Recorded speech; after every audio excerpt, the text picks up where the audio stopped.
Hi, I'm Ben. And I'm Josh. And this is the Bad at Magic podcast, a podcast about games, life, and other things. And welcome to episode 114. Okay, Ben, you're a car guy. Well, you're like a secret car guy. This is one of those things that you are, but you don't really advertise. I'd say that's true. Okay.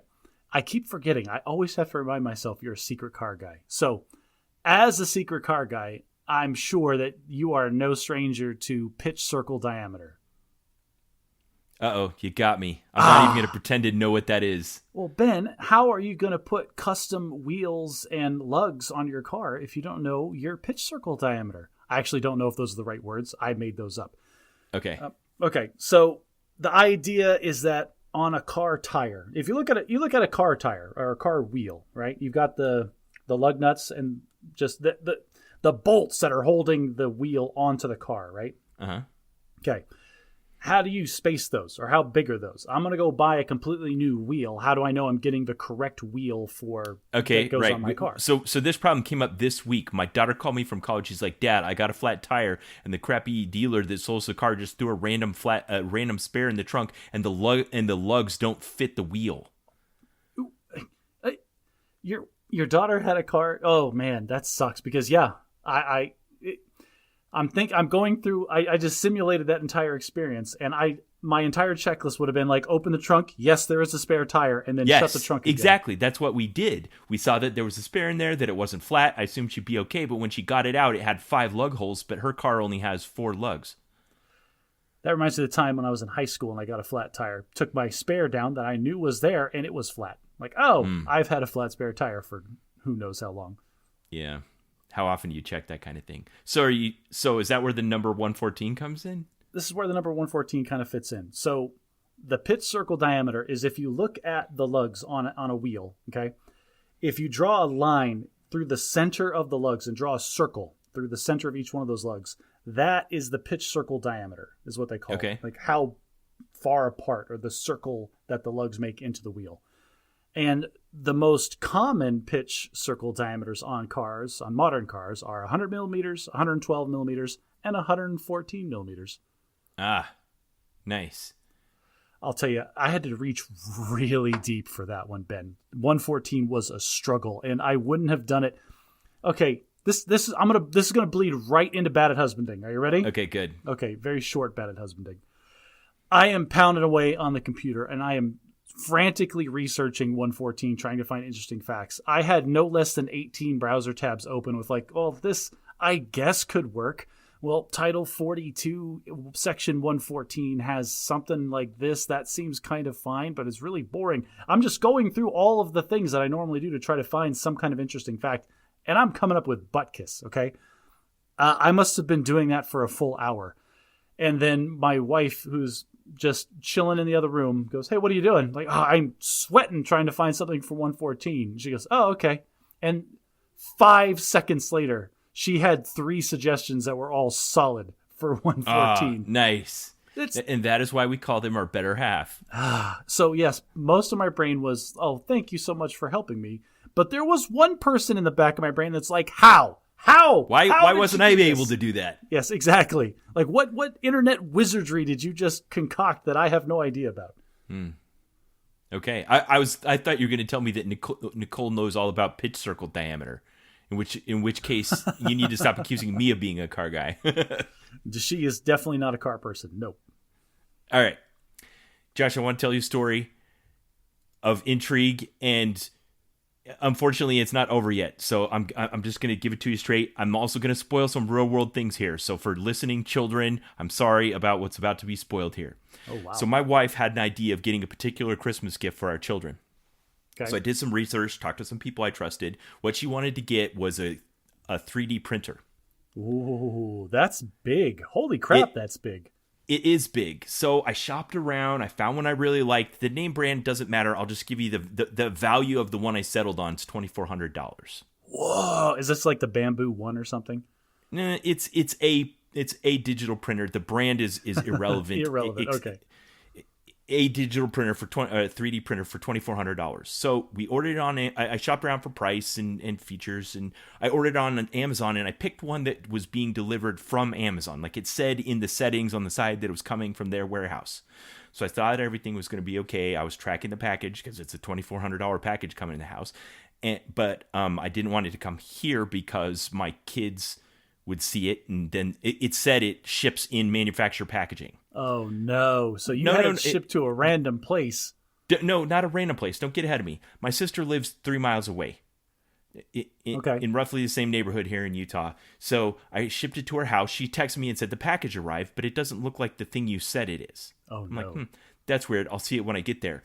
So she says, there's a place where the box is damaged and you can see what looks like chicken wire inside. I'm like, oh, that's weird. They must have wrapped it specially or something like that. But I didn't ask her. I would hope a $2,400 something would come in a crate. I want wood on the outside of that thing. Right. Exactly. So I finally go to her house to pick it up, and I'm looking at it, I'm like, I don't see how this is a digital printer, and it doesn't look like it's in manufacturer's packaging. But I took it back to the house where I'm staying, my parents' house, and I opened it up, and it was a spool of chicken wire. just a spool. All right, hang on. Let's not get ahead of ourselves. Let's not go crazy. What kind? How big was it? How big were the holes? How long? It's a 4-foot long spool of construction wire. You know, like tight mesh. Okay, it's like a grid then. Yeah. Chicken wire is a hex. But in a grid. The only thing significant about this spool of chicken wire is that it weighs the same amount that the printer weighs when you look at the stats of it in Amazon. Okay. So did the printer not make it off the truck, or did they pull the wrong thing? I got the automated email from Amazon that said the name of the printer and shipping confirmed, and it showed a photo of that box on my sister's doorstep. The box that you received. Yes. Yeah. Okay. This is on not my the sister's box. doorstep. A 4-foot spool of chicken wire is probably nowhere near the same size box as a $2,400. That's what I'm hanging my hat on right now.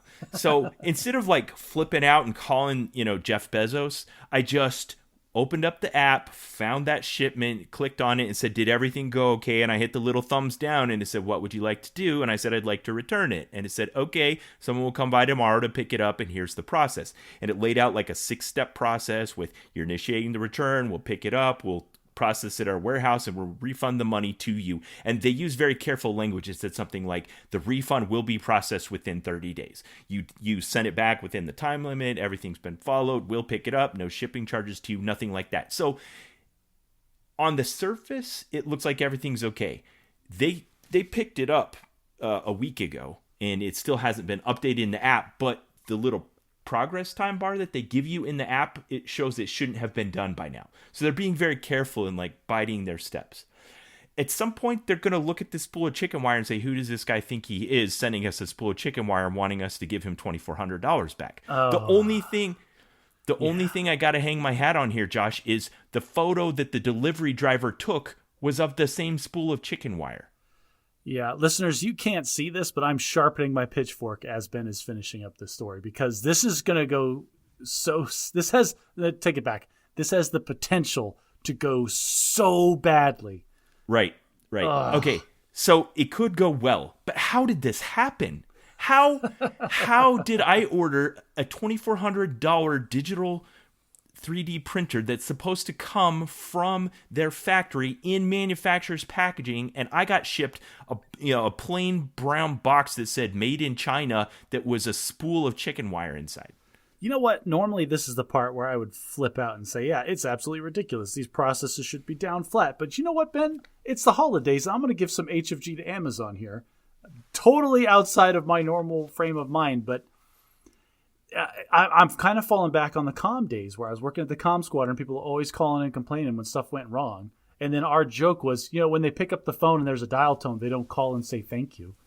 Right. So okay. when I order something, like whatever pops into my head, some random nonsense, and I order it on Amazon and it is at my door 12 hours later, I don't say thank you, Amazon. I just expect it. Okay. Let's say in the warehouse there's like a production line of when the orders come in, and they're kind of sorted by heaviness. Like, this is the over 50 pounds section. So the orders that are over 50 pounds get delivered here. And the guy that prints off the label prints off mine right next to the one for the digital printer. And the guy that ordered the 3D the chicken wire got the 3D printer and I got the, like, that's one scenario, right? Just two labels, two products right next to each other. I love the idea one of went on some the other. poor farmer somewhere, like trying to build a coop with his overnight shipping on chicken wire. He's like, what am I supposed to do with all this dang flabbing technology? Right. And got this 3D printer. Okay, so that's one. Because I went and looked at the value of this. Like, you can buy this spool of chicken wire for less than $50.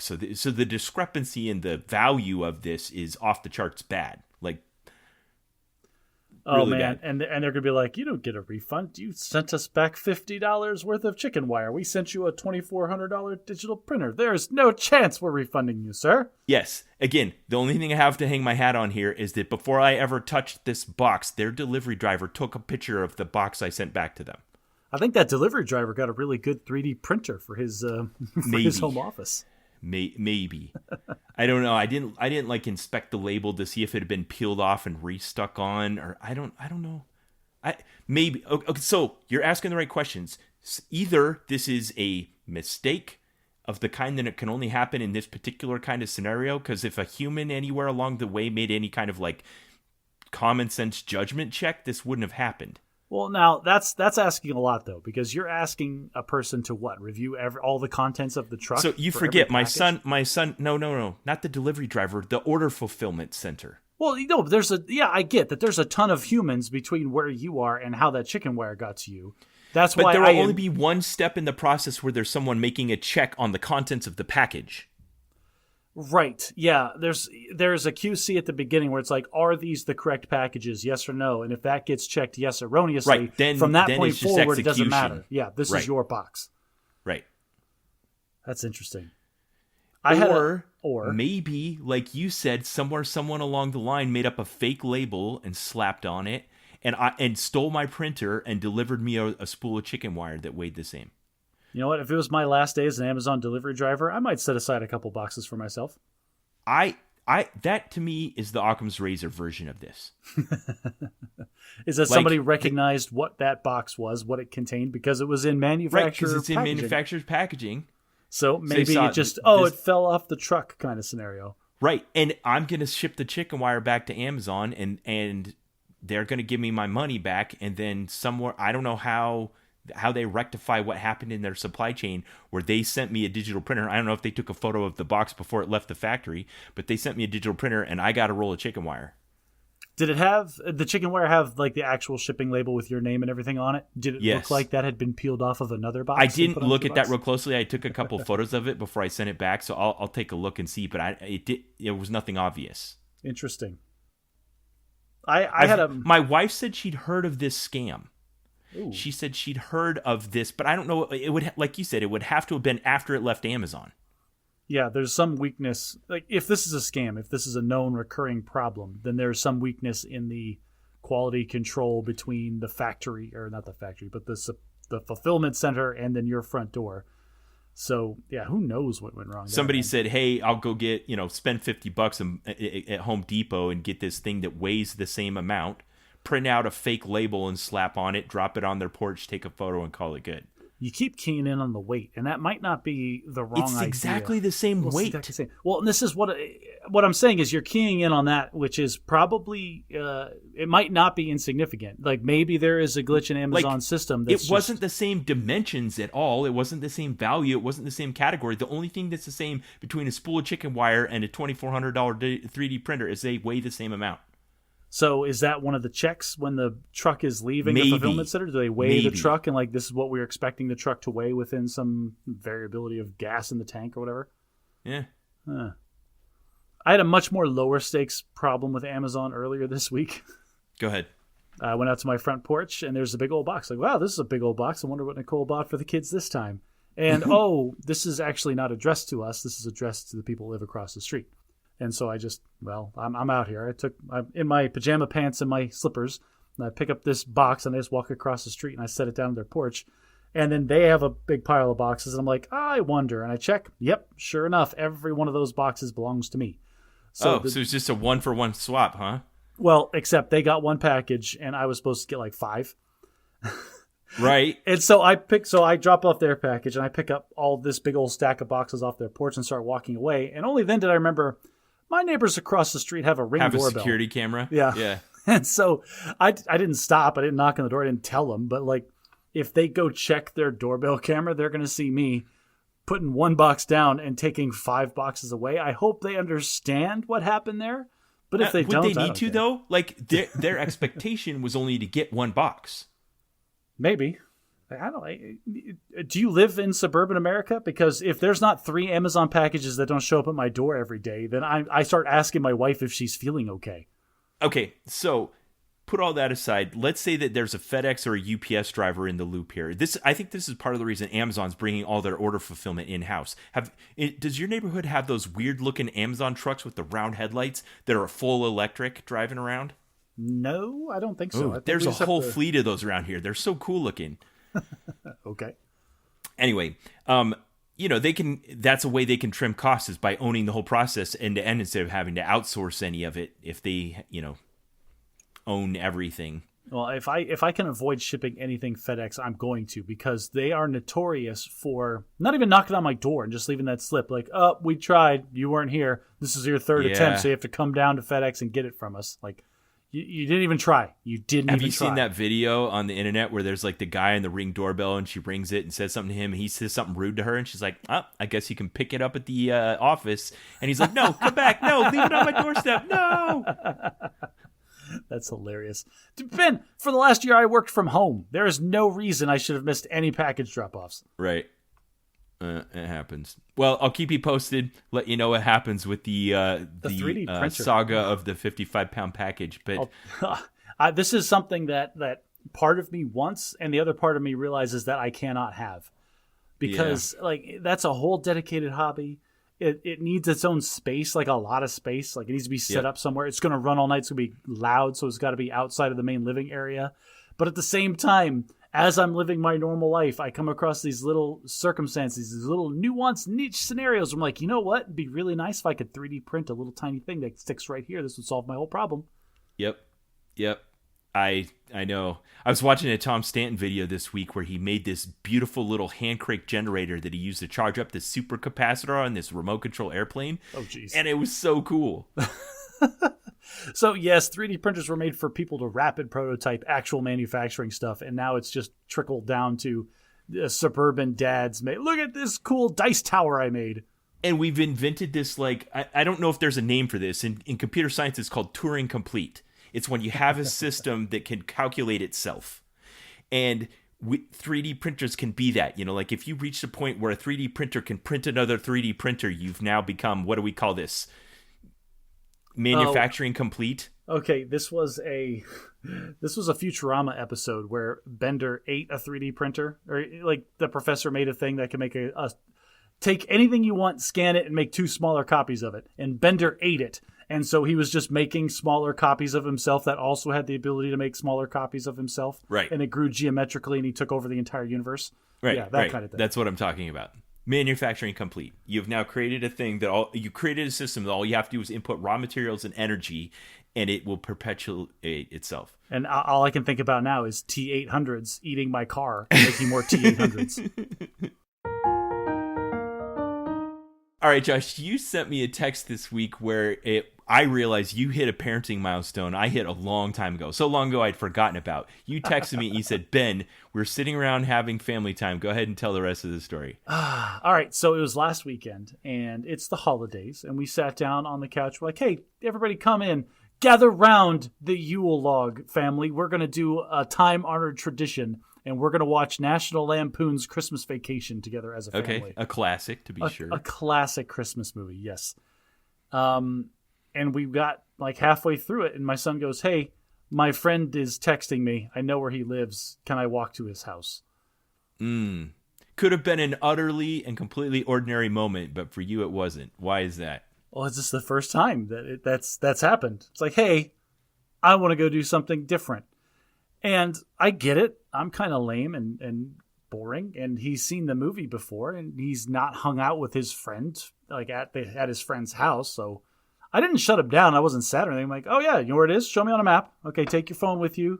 We want you home by this time. Make sure you text us when you leave. We'll watch share your location, blah, blah, blah, all the things that you do. Okay, so how long did it take you to get over, oh, this is the first time this is happening, to just going into execution mode? Just being like, do the little checks inside your head and go, is this okay? Yeah, I guess this is okay. Let's facilitate it. Oh, Ben, your Josh simulator just failed you, because I went into execution mode first, and it was like 45 minutes after he had left, and my brain goes, wait a minute. He's not here watching this funny scene with me. Why isn't he here with the family? And that's when you texted me, and I believe I said, you're like, this is the first time this ever happened. I believe I said back, and it won't be the last. And it won't be the last. No, it won't. Actually, my son had one of his friends over today.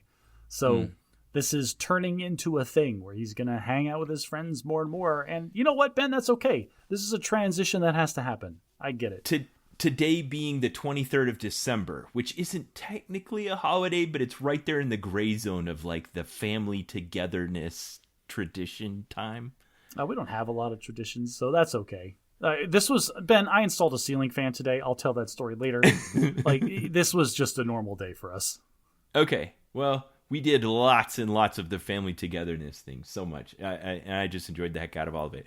But I want to talk about one of our family's Christmas traditions. So sometimes you get, I think the way traditions arrives, if you try to do them deliberately, they might not catch on. But sometimes it's the accidental ones that really get a foothold. And this is an accidental one.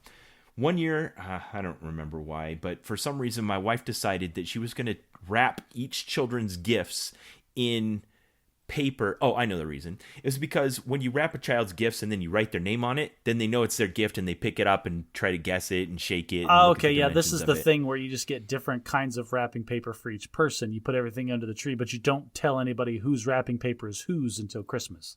Yes. And in our family, with as many kids as we have, it's a big mystery. You know, you got 6 different colors of wrapping paper under the tree and no one knows whose is whose. And so it ends the guessing game. It isn't meant to be like this Cold War kind of escalation where you're like, no one will be guessing gifts this year. But the kids had a good time just not knowing whose gifts was whose. And then on Christmas morning, they kind of pass them around and everybody tried to guess until they figured it out. And then everything was as normal after that once they knew whose wrapping paper was who. Anyway, the next year we went back to doing it as normal. Just random wrapping paper, whatever we had laying around, put labels with names on it, and the kids all picked them up after we put them under the tree and like, what is this? This is ridiculous. Right. No, there's no mystery. Exactly. And so then it was like, oh, well, I guess we established a tradition. So that's what we did again this year. One kind of wrapping paper for each child. I mean, that's cool, but that just jacks up your wrapping paper bill. Right? Because you can't be like, oh, I ran out of this roll. Well, we need more of that roll. We can't use the other roll. It has to be this roll. And I got it at Walmart on special, so you're screwed. Unwrap all the gifts you just wrapped for this child and start over with a new style. Or easy. Oh, no, wait. No. I'm sorry. Easier. Let's just give some of these gifts to the other children. I'm simultaneously like laughing at that and also really simultaneously glad it didn't happen because that's exactly what she would do. Okay. Here's a question I want to ask you that I didn't remember until just now. Like years ago, it was last year, the year before, at Christmas time, we were talking, and one of the things that we were distinguishing was kids getting gifts. Are your kids old enough that are you deconflicting based on monetary value, trying to level the playing field? Everybody gets the same dollars worth of gifts, or is it everybody gets the same number of gifts? I think Alicia really rejects applying constraints to this. Like if I say, let's come up with a budget, she won't even agree to a number in advance. Ooh, but it comes out to a certain number. We'll just say, X $100 per child, roughly the same amongst them. And if there's a big inequity, then part of it is to like increase the value of the child that's below the value of the other children. So it comes out about average. It goes up. It doesn't go down. Right. But every now and then, like a kid needs a laptop. And we're not going to, because one kid gets a laptop, then every other kid's budget is that much that month, that year. It's just that kid got a laptop this year. And that's your gift. You get a laptop. And then you No, that's the thing. It's still the X number and the gifts and the laptop. Oh, you can't get X number. It's like I can't describe the logic of this. I just participate in it. I try to help. So he gets a laptop, and then he gets 3 packs of magic cards with each card individually wrapped in wrapping paper? No. you get a laptop and then you got some new slippers and, some candy in your stocking and a gift card to Steam or whatever. I think you make up for that inequity with the elaborateness of the wrapping. I think if kids are going to open 20 gifts and you're only going to open a laptop, I think it's got to be one of those either super annoying to open packages or it's completely wrapped in like a foot thick layer of that saran wrap stuff. You got me thinking about the thought process that goes on from a parenting point of view. We've transitioned to bad parenting here. There's two types of disappointment we're trying to avoid. One is at the end of the day when you're done unwrapping the presents and everybody has a pile of gifts, one person's pile is smaller than the other people's piles. The inequity between children. Yeah, and that one's kind of is what you were saying about the number of gifts you unwrap. Right. And then the other one is like the monetary value of it all. Yes. And that's like you're talking about. A laptop is not the same as a bluey stuffed animal. Right. And my kids are old enough that... No, wait. Somebody did get a stuffed animal this year. Yeah. So here we are. You're trying to make up for these inequities in both monetary value to an extent. There's going to be ridiculous outliers every once in a while. And then... Is it a time or is it a pile thing? Like, is it a volume or is it a number? Like, does my pile need to be the same size as somebody else's pile? So you know how you were talking about our spouse simulators or each other's simulators? Here's my spouse simulator, because I don't really know how this works. I kind of do. Like, the kids generally need a few things. They need some clothing and stuff, and some of the kind of stuff we would normally buy for them if this was May, but because it's December, they have to wait a month and they get it for Christmas. Yeah. But I can always tell, like, when I think it's okay and my wife's uneasy about it. And sometimes it's just because we've wrapped all the gifts in the 6 different colors of wrapping paper and one pile of the 6 is smaller than the other 5 piles. She's uneasy about it. Okay. So I'm like, oh, we need to put something else on this pile so that stops firing off the alarms in her head. And that's how you end up with dads wandering around at Walmart on Christmas Eve. The pile's too small. We got to make the pile bigger. What do we do? That's got to be a comedy sketch somewhere. 2 dads walking like zombies in the middle of Walmart. Pile's too small. Pile's too small. He's got like cheese whiz and crackers or something in his cart. A Yule log. Just put a ribbon on it.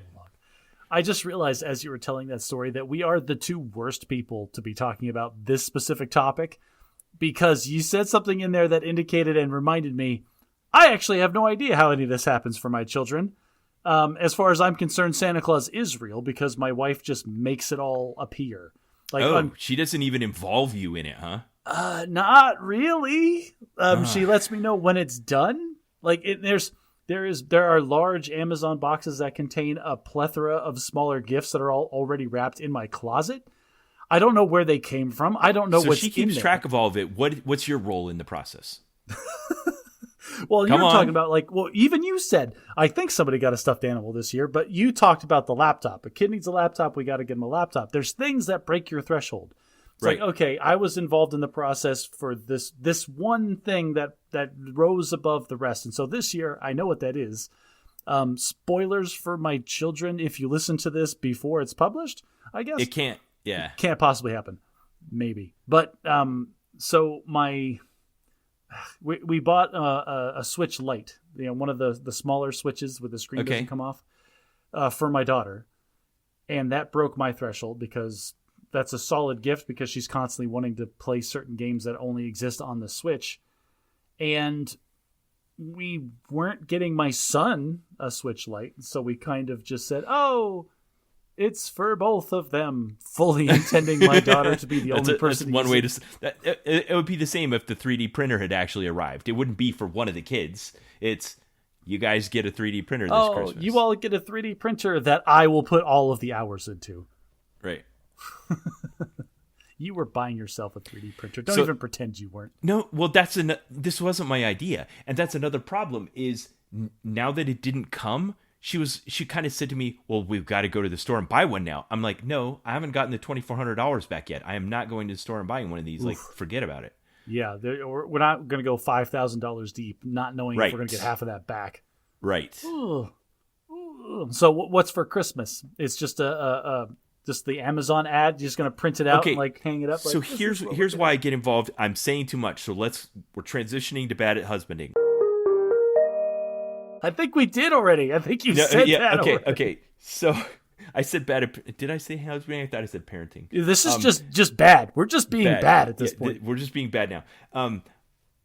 If my wife, I know she has this need to have both monetary and quantity parity within a certain margin of error across all the kids. Oh no, your monetary parity is way off. Like everybody's like number is probably fine, but the overall value of gifts in your house is decreased by $2,000. Well, yes, that's part of it, and I had to fight that. But I think just no, I'm not going $5,000 deep on this thing is enough. Like if we're gonna get a 3D printer, we'll get it after we get refunded for. Hopefully, if we get refunded for the chicken wire. But the thing is, if I don't get involved early enough, I know the parity problem has to be resolved. This is like a physical system where there's an imbalance that will be corrected. And if you correct it slowly, it'll just correct peacefully. But if you wait until the imbalance becomes too great, there's an explosion. If I don't get involved early on in this process and try to figure out what needs to be done and do the best I can to help execute to her satisfaction, then there's this last minute panic that results in bad decisions and stress. Okay.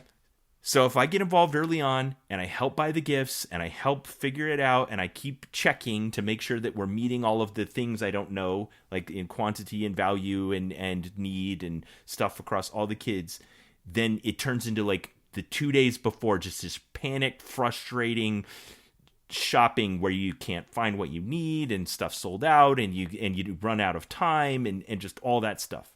So by getting involved early and trying to reach this level of parity and checking and be like, are you happy now? Like, did we get it? Like, did we get the right amount of things? Did we get the right value of things? Is everything okay? Is everything okay? I love that this conversation is less about making sure that Christmas goes well for the kids and more about making sure your wife doesn't have a meltdown, anxiety, panic attack. We've had a few minor mishaps over the years. There's one Christmas morning, and this impacted me as much as it did my wife, where like we're all done. It's just the piles of wrapping paper and, the little piles of gifts next to a kid. And we're all just sitting there taking a deep breath and realizing we got up too early and probably going to take a nap. And I look over and one of my kids, I won't say who, had tears running down their face. Because they didn't get enough stuff. Man, what a capitalistic, consumerist society we live in. But they were suffering quietly, they thought. But we both noticed, and we were like, what's the problem? And the person avoided saying what it was until they finally, came up with it and just said, it felt like I didn't get as much as the other kids. Oh, I think I just solved your problem, though. Okay. Let me tell you, that is a deep psychological wound for a parent to incur. Okay, so what did you... You remember it. And this then leads to the idea of there must be parity, there must be like equivalence, there must be equity, and that could cause a lot of anxiety. And we talked about this when we talk about not telling your kids that they're the favorite. Like, if this is a love language, you don't want to speak louder to 5 of your 6 kids in your love language. Okay, I'm going to speak through you. I'm speaking to you, but I'm speaking through you to your wife. Here's the solution. Okay. I'm going to solve your problem, Ben. Are you ready? Yeah. You have an emergency gift that is not labeled to anyone waiting just in case if this happens. It's like, I didn't get as much as anybody else. Well, that's because you didn't open your last gift, silly. It's a Red Ryder BB gun. Or something. Just something that's universally It's a 3D printer applied. Behind the sofa. Like, yes, it's just something. Just something that yes, you just a thing that is universally applied that any kid would like. Oh, that's because you didn't get open your 2 tickets to 3-day weekend at the zoo with just you and me. It's going to be so great. Or something. I don't know what it would be, but you just have it waiting. And if you don't need it, perfect. Tuck it away. Save it for a rainy day. Nice. I love that idea. Alicia would never like it. The break glass in case of Christmas emergency. Okay. Yeah. We got sidetracked, but here's the other part about this whole thing you're talking about. Like, oh man, You've got to get involved early, and it's like, or else it's going to be this last minute couple days before Christmas. Ben, we are recording on December 23rd. I don't know if you're aware. Tomorrow is Christmas Eve. If you think you're being involved early in the process by getting involved now, I think you've missed the boat. No. I'm going back in time here. I'm talking about stuff that happened 2-3 weeks ago. Okay, good. Just making sure. Okay, I want to tell you. So I was doing the Duolingo app that I've been doing to practice Italian, and it gave me an Italian idiom that I hadn't learned before. The phrase is "in bocca al lupo." Translated literally, "in bocca al lupo" means "in the mouth of the wolf." Okay. So, but it was given straight up as it means good luck. And it didn't even give me the literal translation of it in the app. It just said "in bocca al lupo." And Thanks, it translated Duolingo. You just gave me a 45-minute etymology report that I have to do. But I know enough about Latin to know that bocca means mouth and lupo means wolf. Like, I didn't know either of those words in Italian, but I knew that it didn't mean good luck. Well, that's why it's an idiom, Ben. It's not a literal translation. But it didn't present it to me as an idiom. It was just like that one of the characters in the app said "in bocca al lupo," and it translated good luck, and I was just supposed to know that. Well, you're putting the cart before the horse on that one. So I went to look it up, and it's this fascinating thing. It means Lord, good I just luck. scrolled down to your notes about this. These are way too many notes about an Italian idiom. Okay, but I want to give it to you. So we have an equivalent of this in English. Do you know what it is? What is it? Break a leg? Yes, break a leg. Nice. What do you know about break a leg? I know that you say break a leg to specifically stage actors because it's bad luck to say good luck. So you tell them to break a leg because there's some story associated with the actual breaking of a leg, but that's as far as my knowledge goes. Yes, great. You hit all the highlights. So apparently theater actors are the second most superstitious group of people out there. Second behind, I can't remember what. Link in the show notes. But there's this really deep-seated desire to not wish people good luck by saying good luck. So in Italian, "in bocca al lupo" was something the hunters would say to other hunters that basically meant perilous. Like the idea of being in the mouth of a wolf meant peril, and then it was adapted in Italian stage play.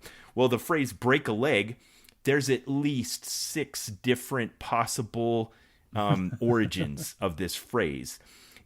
It's dating probably the most credible one that I like is this theory that it's a loan translation from a German version of a Yiddish phrase that means it's called the Yiddish German pun theory.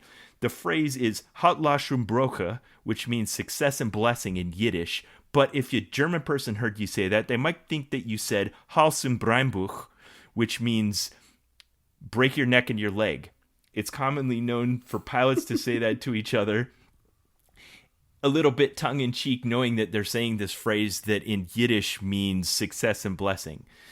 And then it was adopted by stage players because of this "don't say good luck by saying good luck" thing. So telling someone to break a leg is probably the most credible origin theory, is that it comes from a Yiddish phrase that means success and blessing. Okay. But we started off bad at Italian. The phrase is "in bocca al lupo." It means "in the mouth of the wolf," and it really means good luck. And unlike, we don't do this in English. We don't say break a leg to somebody when we mean good luck. We just say good luck. But in Italian, it's reached common usage, and they say it outside of the stage environment. That's awesome. It was "in bocca al lupo." Yep, awesome. In the mouth of the wolf. That was all fantastic. Can we do a real quick bad at podcasting? Sure. Ben, are we too niche? Like, are we too weird to have a podcast? I don't know. I'm all right. So let's be clear. I am enjoying this conversation, and I'm everything about this is great. But I'm trying to picture the person that would listen to us, and it's just me. It's just me listening to us.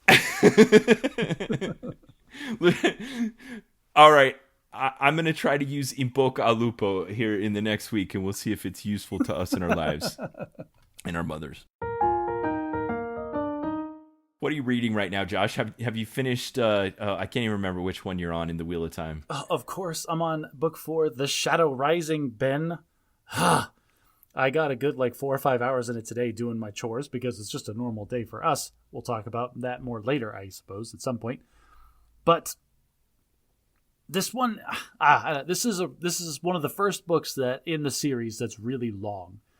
This is 40 plus hours of listening to it, and so I've got I think less than 2 hours left in it, and I'm in the third act.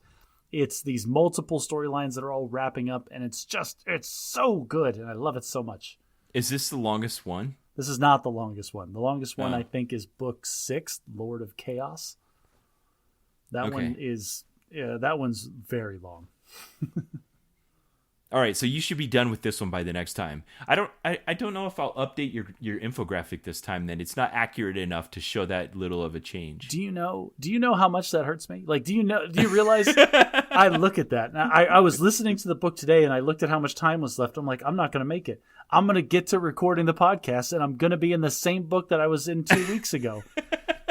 And all right, what I intend to do is I'm accumulating these images of the little progress meter moving across. I don't know if you've recognized that I'm doing this, but the little icon of your face I put on the top of it, I have tilt back and forth every time I update it. Okay. And then I'm going to make an animated GIF where it shows It's with the date that shows how with the slowly date. I meander through the Wheel of Time. Yes, with your head going back and forth as it goes across the Wheel of Time. Okay. Well, which 3 nonfiction books did you read in the last 2 weeks that have made you a better person whilst I am rereading a fantasy novel? Well, one from you, but then I read another nonfiction book called Hidden Potential, The Science of Achieving Greater Things by Adam Grant. You see exactly what I'm saying. Josh is reading fantasy. Ben's over here. I'm reading The Science of Becoming a Better Person. That's actually the subtitle of the book I read. Okay, but you're overselling this here because I didn't really like it, and I'm not going to read any more Adam Grant books. He's kind of popular right now. He's got a lot of popular TED Talks out there. I'll link one in the show notes. And I decided to check out his book, but it was fine. It was fine. I think a TED Talk is a really good way to sell books as your main revenue stream. If you can get a couple of really solid sound bites that go viral, people are like, oh, this guy knows what he's talking about. He's I'm a thinker. I'll go read his book. I'm going to go put money directly into his pocket before I realize he doesn't know what he's talking about. Before I realize that he's faking it just like the rest of us, trying to do the best we can. He's not the stereotypical motivational speaker just pretending to know what he's talking about because he's a motivational speaker. He's an actual researcher that does clinical research on psychological principles, and it's fine. It's fine. He reads it himself. He's very good. Whatever. It's fine. It's fine. That's high praise. Yeah, it's fine. I just started reading The Paradise Planets by Sean Barrows, which is a futuristic fantasy novel, probably in the YA fiction genre. This is one of the books in my queue from a friend that wrote it.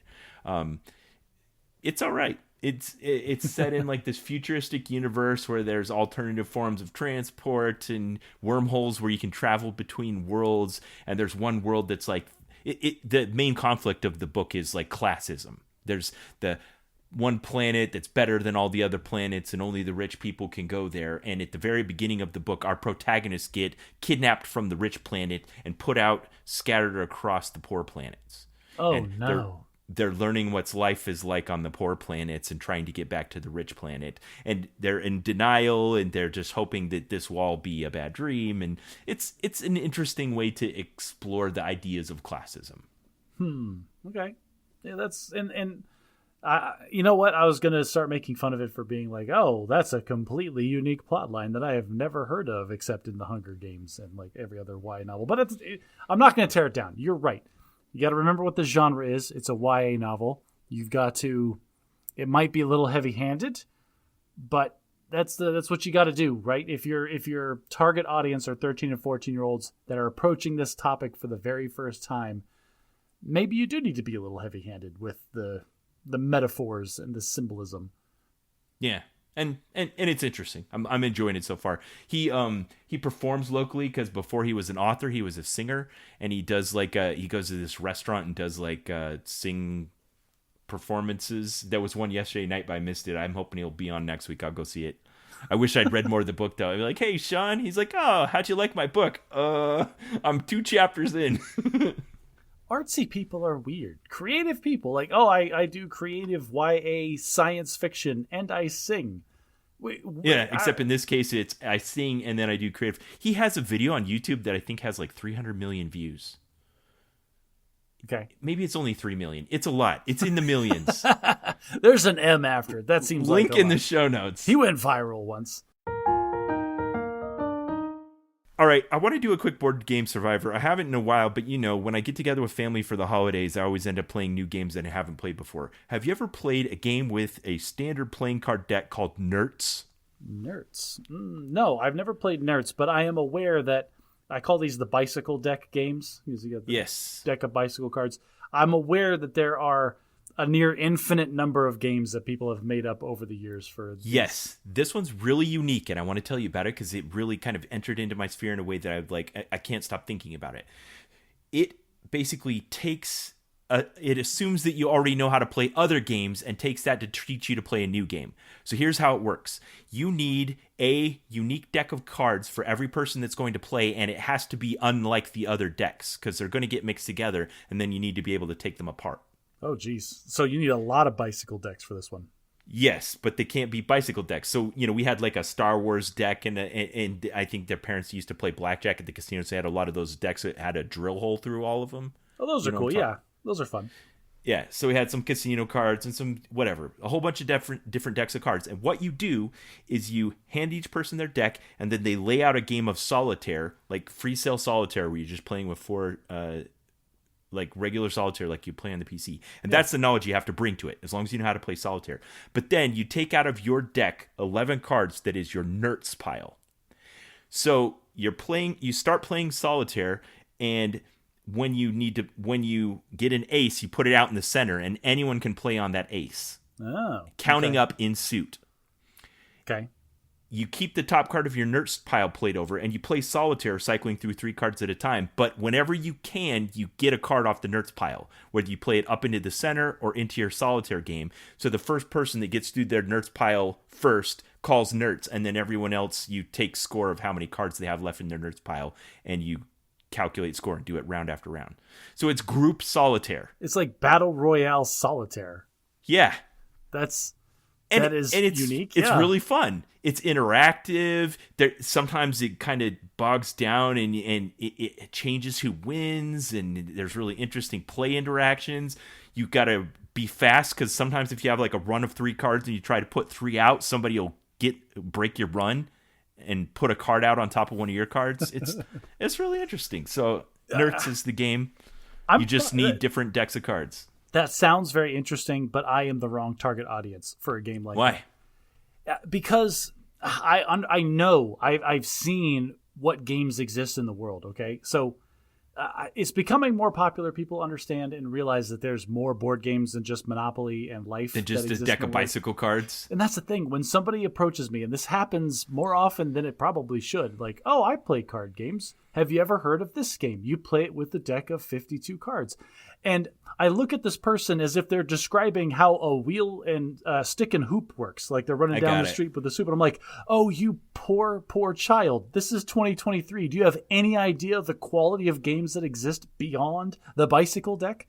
Okay, so let me defend Nerds for a second here because I love what you're saying and I want to fight against it. Not really because I don't believe what you're saying. But do you ever make okay, you talk about how sometimes you get a group of people together and you take a certain personal pride in trying to read the situation and the people involved and pick the right game. I want to be a gaming sommelier. Yes, that's what I want to do.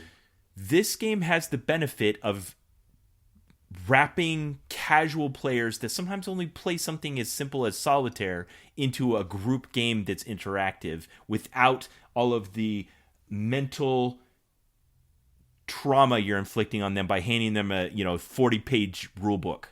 Trauma, my man! You didn't read my how to introduce board games. You know this. You know if you bring your mom and you're like, "Hey, mom, I'm just going to need to explain the rules to you for 20 minutes, and then we can start playing this game."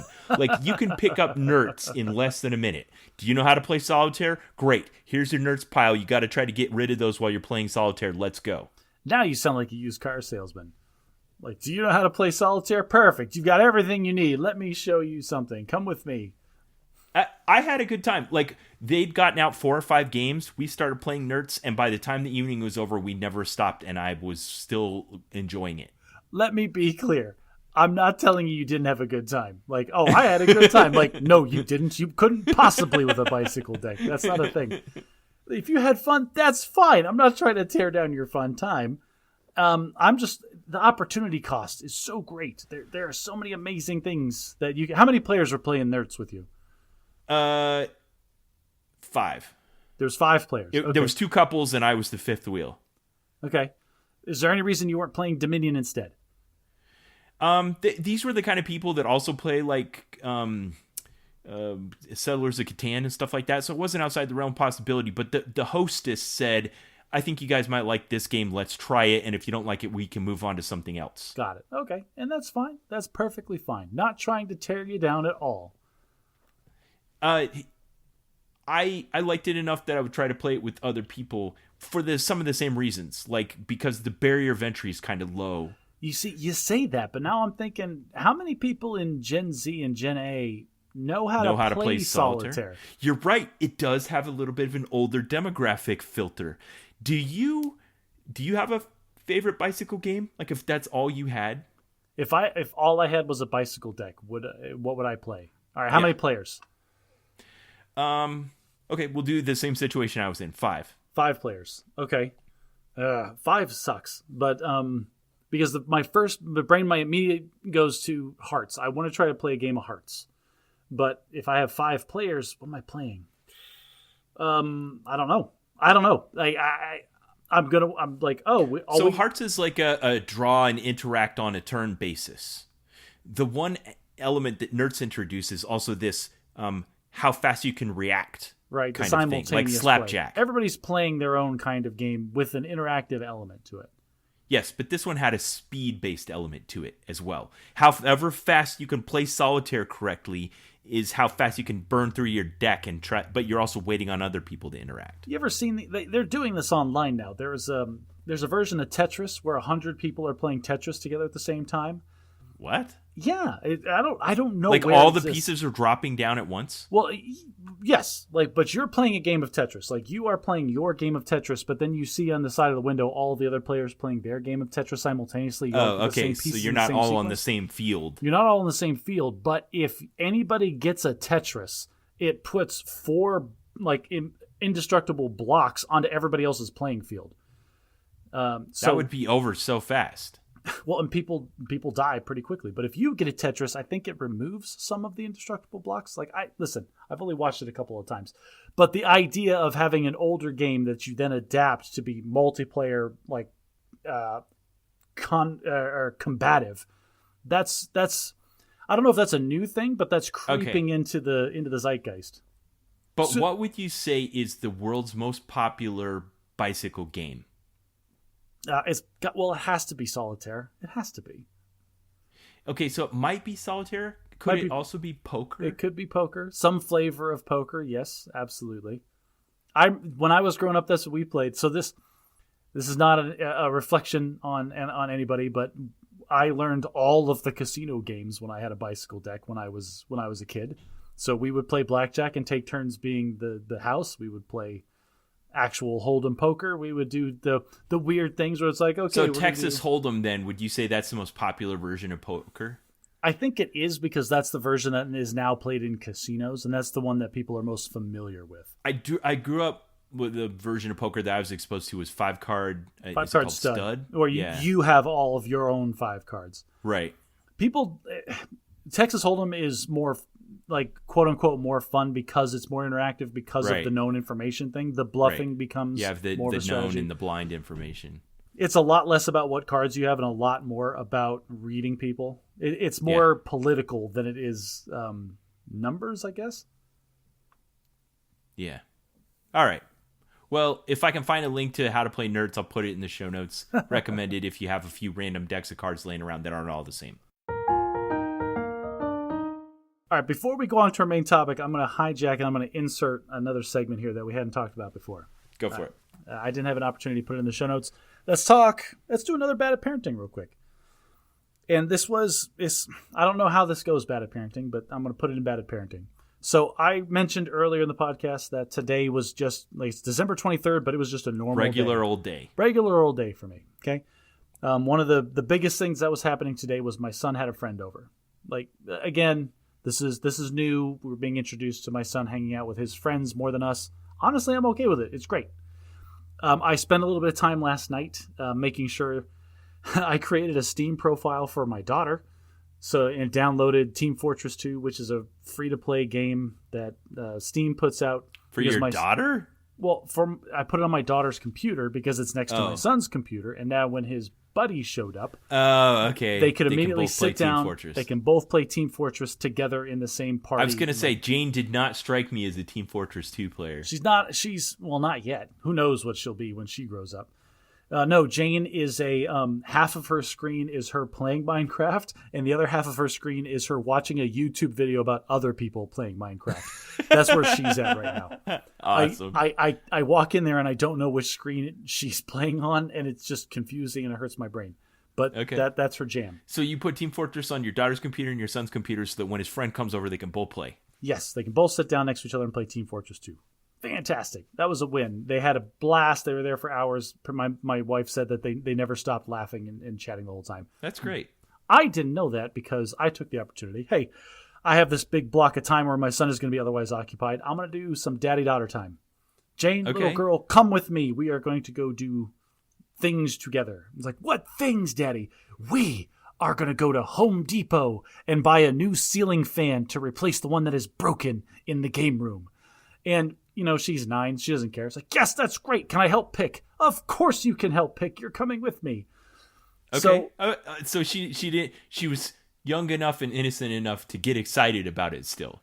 Yes. And we went and we held hands and we skipped together in the parking Dad, lot. I'm watching this video of people playing Minecraft while I play Minecraft. Yeah, exactly. No, she's still in that age where I'm not lame, or she still wants to hang out with me. So it was really nice. So, we got there. We were skipping in the parking lot because I'm 40 and I don't care. Think whatever you want to think. She was showing me how to do little skip kicks. No, you have to cross over the leg or else it's not cool enough. Like, okay, sorry. So we were skipping in the parking lot together. And then she wanted to push the shopping cart. Great. Push the shopping cart, ran into everything, whatever. Don't break the little plastic angels that they have on display. That's 50% off because it's Christmas in 2 days. Nice. This is a reversal of the story you told a couple of weeks ago where you and your son were in an Ulta. Now it's you and your daughter in a Home Depot. Yeah, and she doesn't know what she's doing there. So we went over to the ceiling fan section. And I don't know if you've been to a ceiling fan section on Home Depot lately. All the ceiling fans are up in the ceiling. Oh, yeah. We were walking around and my son's going to be there for like 3 hours. He is in the room where I'm putting the ceiling fan, so I can't even start until his friend leaves.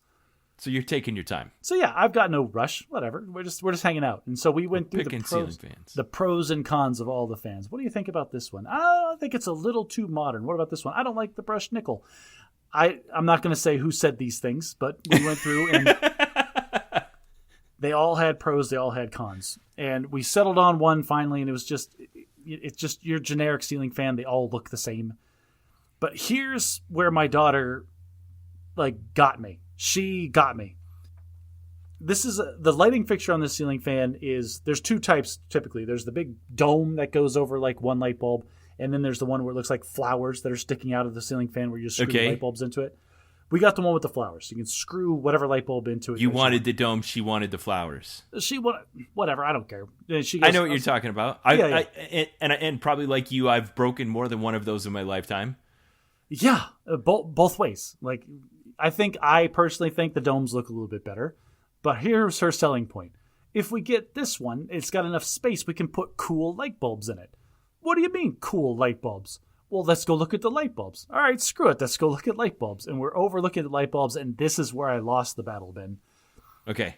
Because on display, they've got all the different light bulbs that are lit up, so you can see the difference between the cool and the warm.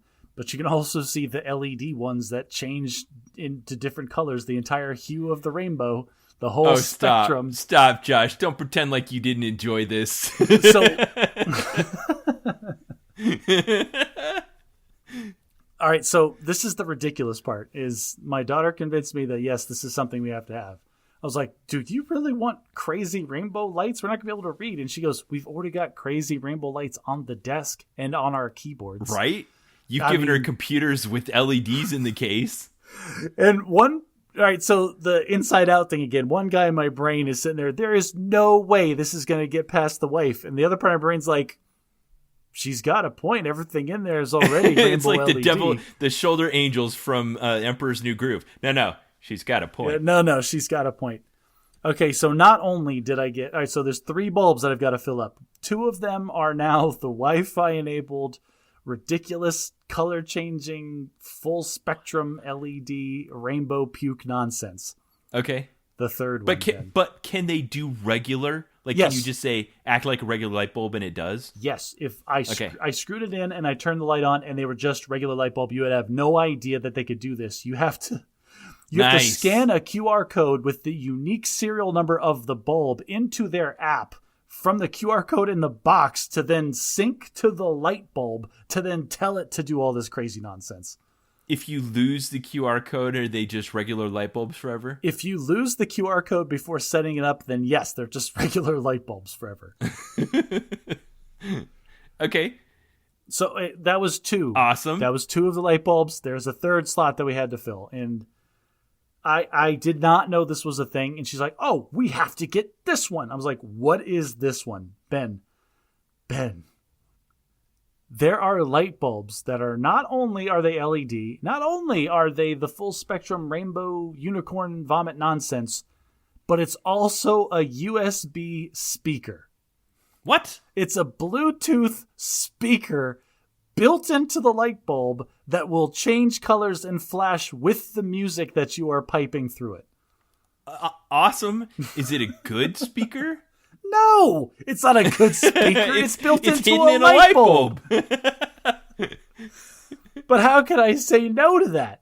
You can't. You can't, Josh. I can't. In for a penny, in for a pound. Yes, of course we're getting the Bluetooth speaker light bulb. Awesome. Okay, the bill for the ceiling fan's going up. Actually, there's some hidden costs here. There were some hidden costs here. It wasn't as bad as I thought it would be. Apparently, Bluetooth speakers are just ubiquitous now. And so, like the LED color changing ones were like $10 each. And then the speaker one, again, also speaking to the quality of the speaker light bulb, it was $30. Okay. All right. So, I know that we put this under the banner bad at parenting, but I'm going to give that the seal of approval.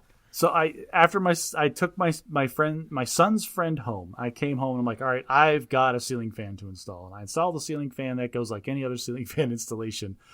But then I had to spend an extra 20 minutes syncing all of the Bluetooth Wi-Fi enabled nonsense that's just getting screwed into the light sockets. And Ben, it's ridiculous. It's absolutely ridiculous. Nice. We need a photo in the show notes. No, you need an animated GIF or a full video because it doesn't. Just a still photo doesn't capture the stupidness of what's happening in this room now.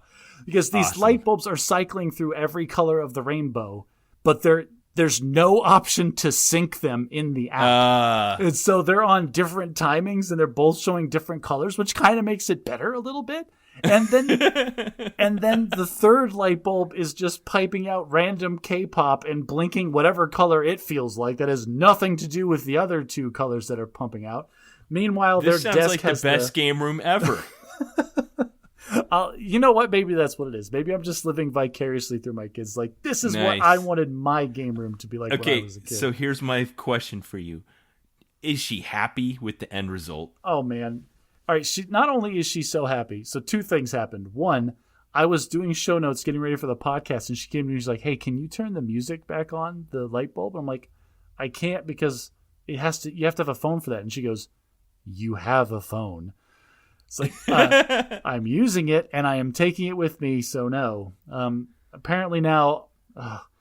So now I'm wondering, did I put a Bluetooth card into her computer so I can sync her computer speaker to the light bulb? I don't know if I did or not. If I didn't, then I've got to spend $20 to get one of those. That was just before you came in here. That was just before I came in here. The other thing that happened, and I guess it's bad at parenting, but This is one of those things. Kids are 90% chores and 10% amazing.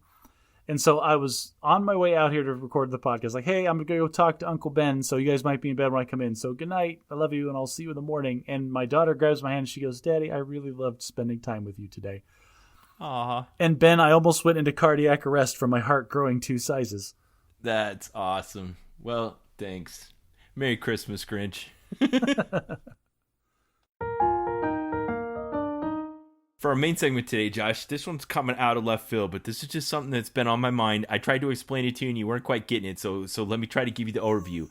I want to talk about artifacts. Artifacts. Not my Magic favorite the super Gathering type in artifacts. Magic. Oh, don't cut me off there. Favorite super type in Magic the Gathering artifacts. But yes, also Magic the Gathering. But not just Magic the Gathering, but also Magic the Gathering. So, if you just want to give like the boring textbook definition of artifacts, you're talking about like historical relics, things, a general term for an item made or given shape by humans, such as a tool or work of art, especially an object of archaeological significance. That kind of artifact. Yeah. But we, for some reason, that we'll talk about way later after we've talked about all the different things about artifacts, like to use artifacts in our storytelling in a different way, and sometimes in real life, where it is an object that has all of that, it's made by humans or given shape by humans or somebody else, aliens, other races, the ancients, whatever, that has much greater significance than that. So that's what I want to talk about today. Okay. And how are we going to talk about the artifacts before we talk about the idea of artifacts? I feel like that informs the discussion about talking about the individual artifacts, because to me, an artifact, the only what separates the random junk on my desk from an artifact is nothing except the importance and the significance that I am bestowing on it in my own mind. Okay, good. So if we're just talking about it, like if I have an archaeological find, I'm digging and I find something and be like, this is, Bob's lunch container from last week, or this is a priceless pottery vase from the 4th century BC. Like, what's the difference between those two things? Age is one that kind of gives it significance. The complexity of it, the beauty of it, the rareness of the materials, if it has some kind of valuable function or it represents some important point in history. I get it. I get that part. But again, I'm falling back on like beauty is in the eye of the beholder, because I know everybody on Earth has been to a museum or a natural history museum, and they're looking at stuff. They're looking at old things that were dug out of the earth and like, look at this amazing thing that came from thousands of years ago. And everybody is so enamored with it that they put it in this giant glass case and they roped it off with velvet ropes. And I walk past and I'm like, who cares? It's a broken piece of pottery. Let's pick a specific one. Back in 2013, I went to France. I went to the Louvre and I saw the Mona Lisa.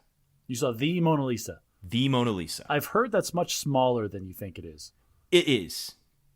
So, in person, it's kind of underwhelming. And you have to ask yourself this artifact question. What is the significance of the Mona Lisa? Yeah. So what is the significance? What is your significance of the Mona Lisa? If we wanted, we could create something virtually identical to it. In fact, now that we have these AI art generator things, I could probably sit down in 10 minutes and poop out something almost identical to it. Print it out, stick it in a nice frame. Or somebody that's even prettier, because she'd have pink hair. Right. So I found this great article. I'll put a link in the show notes. It was like an AP history website and it talked about how artifacts do 5 things.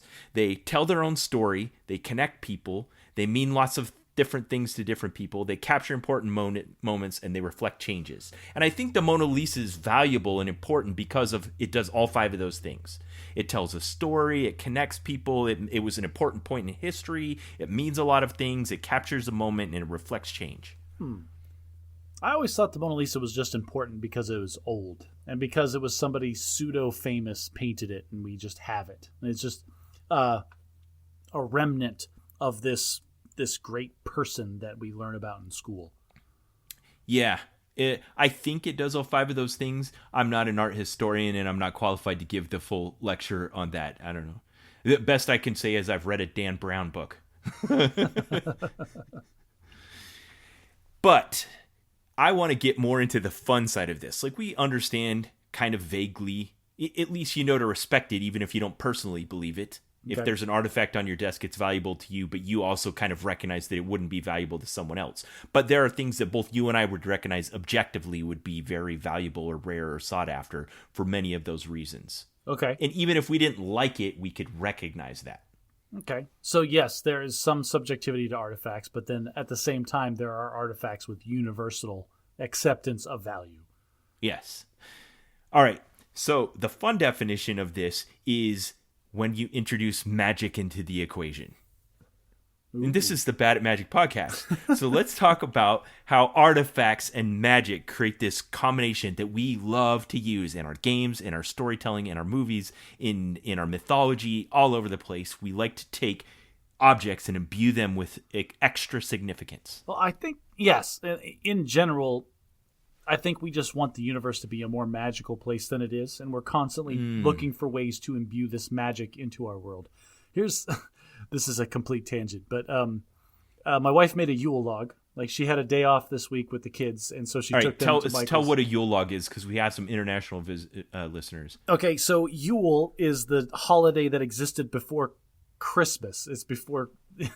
It's a celebration of the winter solstice. These are the pagans that dance around Stonehenge. Oh yeah, that was 2 days ago. That was 2 days ago by the recording. This is why we had a Yule log, and you did it on the winter solstice. We did it on the solstice and talked about Yule and what people did back in the day, and how if you're a sustenance farmer in the Dark Ages and there's nothing growing because it's cold outside and it's dark all the time, what are you going to do? You're going to make up goofy holidays so you can drink and have fun with your friends. Okay. And so you guys celebrated this? We kind of, in the sense that my wife went with my kids to Michael's, bought a bunch of stuff to put on a Yule log, then went to Home Depot, bought some firewood, made me drill holes in it and glue candles to said log, and then they put all of the shrubbery and greenery on it. It's in the middle of our table, and we light all the candles for dinner for the last 3 nights. And okay, you sent me the photo. It looked beautiful and magical. I'll put it in our Facebook photo album that I put out with every episode. Chef's kiss. Well, part of this was going through that. We also trying to educate our children. Why are we doing Yule? What's Yule? Well, Yule is the holiday that was before Christmas. What do you mean there was something before Christmas? Well, it's a whole historical thing. Awesome. And so Nicole's putting on YouTube videos to explain to the kids, like, what is Yule and why do people celebrate it? And these are the pagan beliefs. And it auto-played into the next one, and it was some lady that was doing practical magic. And she's like, okay, let's talk about the kinds of objects that we can use to set wards around our house. And then, so we can cast the spell. And my wife ran over to me and was like, nope, too much. We're not doing this stuff. But my daughter was entranced, like, there's real magic spells. What? Great. That's perfect. Okay, that wasn't a tangent. That was right on brand. I loved it. Okay, so my earliest exposure to this is, like Disney cartoons, like Snow White and the Seven Dwarfs or Cinderella's, like the really old ones that I grew up watching before the, new Renaissance, where you have magical objects. Or even, let's pick Little Mermaid. In Little Mermaid, she goes to see Ursula the Sea Witch, and Ursula takes Ariel's voice and puts it into this little conch shell. And it could look like any other conch shell in the ocean, but this one was special. This one's important because it contained Ariel's voice in it. And now Ariel can't have her voice back in without this shell. And if you destroy it, her voice goes out of it. So there's this idea that you have an object that you can imbue with power or concentrate some kind of magic inside of, and then the magic is now associated with that object. So that's one idea of artifacts. Okay. Can you think of others like that? Others that, just what, from the Disney Silver Age? No, not necessarily, but just objects that objects that you concentrate power into. Oh yeah, well, who hasn't thought about if you found a magical lamp, what 3 wishes would you wish for? Yes, Aladdin's lamp, another great example. Looks like all the other ordinary lamps, but this one has a genie inside. I saw a YouTube video recently where somebody said he had already figured out the perfect 3 wishes to give. It's like, what? No, shut up. And he held up his fingers, all 3 of them, and ticked them off on his hands. It's like, what did he say? Oh, what was the first wish? Oh no. I think, that was what it was. World's greatest sorcerer, second magic lamp, freedom for the first genie. Those were his 3 wishes. Okay. Aladdin's Lamp is a great example. J.K. Rowling's works are filled with it. The Marauder's Map, it looks like an ordinary piece of paper, and this gets into one of the other aspects of artifacts that is sometimes associated with them that you have to do something in order to get it to perform. So for the Marauder's Map, do you remember you have to touch it with your wand and you have to say, I solemnly swear. Oh, that I am up to no good. That I am up to no good. And now it shows you, the immediate vicinity and the people around and stuff like that. Did you ever see the, what was it? I think it was Hermione and Ron were making out on the Marauder's Map. I think people pointed that out. Is this a sketch comment? Oh, it was in one of the movies? Yeah, no, like one of they're showing like the wide shot of the Marauder's Map and everybody walking around it. And Hermione and Ron are like snogging in a corner? Yeah, something like that. Okay, no, I hadn't seen that. Good, link in the show notes. Another aspect of these is that the artifact itself doesn't really have any will most of the time. I guess sometimes it does, but it doesn't really have any will, and it could be used for good or ill depending on the wielder. Ah, I see. So the artifact itself has, this is going to sound stupid, but it was the DuckTales movie, the old school one with a magic lamp and the genie. The genie didn't care. He's granting wishes whoever holds the thing, and whoever holds the thing could be evil, could be benevolent, didn't matter. Yes, just like that. Another thing that relates to these artifacts. So I played, Dungeons and Dragons or any kind of Dungeons and Dragons or Lord of the Rings inspired high fantasy game. And there's this pervasive, all-encompassing artifact-based lore. Like, you start off with ordinary armor, but what you want is the magical armor. You want the plus 12 plate that was enchanted by some ancient sorcerer and it's been imbued with rare metals and it has the highest craft or whatever. You just opened a whole chicken and egg argument because okay, go ahead. So does Dungeons and Dragons imbue lore into like these artifacts because that just exists? That's a trope that just exists in our standard fantasy narrative, that there are these objects of power that have these storied pasts, and that's what you're striving to achieve. And because we want to be a part of these narratives, that's why we put them into our games. Or is it because they're just the dungeon master, me, the guy running the game, like, oh yeah, this is like a plus 12 battle axe. Why is it plus 12? Oh, well, because, somebody did really good when they made it. It was like a really skilled guy that like you have to justify the reason that it's amazing and powerful and world changing. Right. Okay. Yeah, and that was one of the great things about that Dungeons and Dragons Honor Among Thieves movie is you could see this. There was a lot of that lore in it. They were after the tablet of reawakening, but they needed the helm of disjunction and and the horn of Valere or whatever that was in the way, and there was all these objects that were imbued with significance. If you just mentioned the horn of Valere, that's Wheel of Time. Like so many warning sirens went off in my head. Sorry, I mixed things up. I can't remember. What was the name of the horn that the Red Wizard was after that was going to release the plague that would enslave the population of the city? I don't know. I don't remember. Are you sure it wasn't the horn of Valere? Do you know how many proper nouns exist in a good fantasy setting? Who knows what that word? It's the horn of proper noun. That's what my brain thought. Okay, good. In the MCU, there was the whole plot arc of trying to gather all the Infinity Stones. The Infinity Stones themselves are imbued with power, and they're very specific sets of power that they expose to us over the course of the story, but they're kind of agnostic. Like, whoever the wielder is will use it for good or ill based on their designs. And you could argue, maybe Thanos was right. You could argue that maybe his designs weren't necessarily evil. I'm a big fan of being on the side of the antagonist when he has a good argument. This is why Infinity War Thanos was great and Endgame Thanos was terrible. Wow, that was a hot take. Okay.